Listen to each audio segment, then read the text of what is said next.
नमस्कार मु Gayatri Tripathi forest park Bhubaneswar मोर कवितार शीर्षक बापू हे स्वागत तुमको।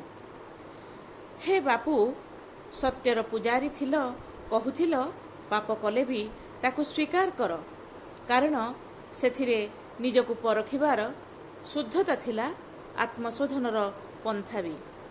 बापू हे तुमर से स्वप्नर भारत आज रामराज्य नुहे दुर्योधन दुशासन आउ कंसर राइज राजत्व चली एठी व्यभिचारी भ्रष्टाचारींकर विषकुंभम पयमुखम नीति रे कर्तृत्व चली सफेद चेहरारे झलसी उठी पराकाष्ठा भीतरर जल्लाद चरित्र।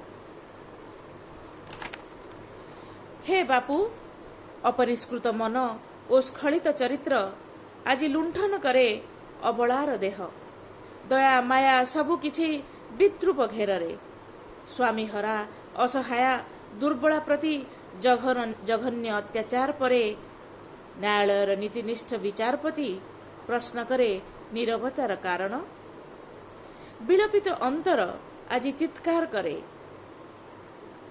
प्रश्न करे किए से करिबो उत्कृष्ट विचार किए अछि न्याय दरबार रे किए अछि। ओह दुर्बोध्य राजनीति अग्निर बलय भितरे हंतसंत आजी धर्म और पवित्रता कुत्सित मानसिकता आजी बद्ध करे अनेक कन्या भ्रूण विधवार अश्रुरे प्लावित ए धरा आजी अभिशप्त। कुह बापू फेरिब कि तुमे स्वप्नर से राम राज्य करिब साकार देशद्रोही एई धोकाबाज देशी नष्ट व्रणଙ୍କୁ आनिकी पारिब टाणी सत्यर काठगड़ा को। हाँ पारिब केवल तुमे ही पारिब बापू विश्वास अछि तुमर बुद्धि बल को तुमर पराकाष्ठा को। आस बापू आह्वान तुमको फेरी आस तुमे स्वागत तुमको।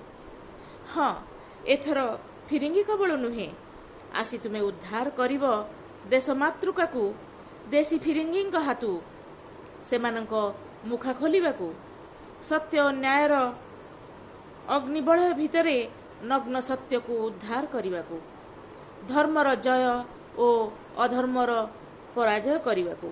बापू हे फेरी आस तुमे प्रतीक्षित आमे स्वागत तुमको।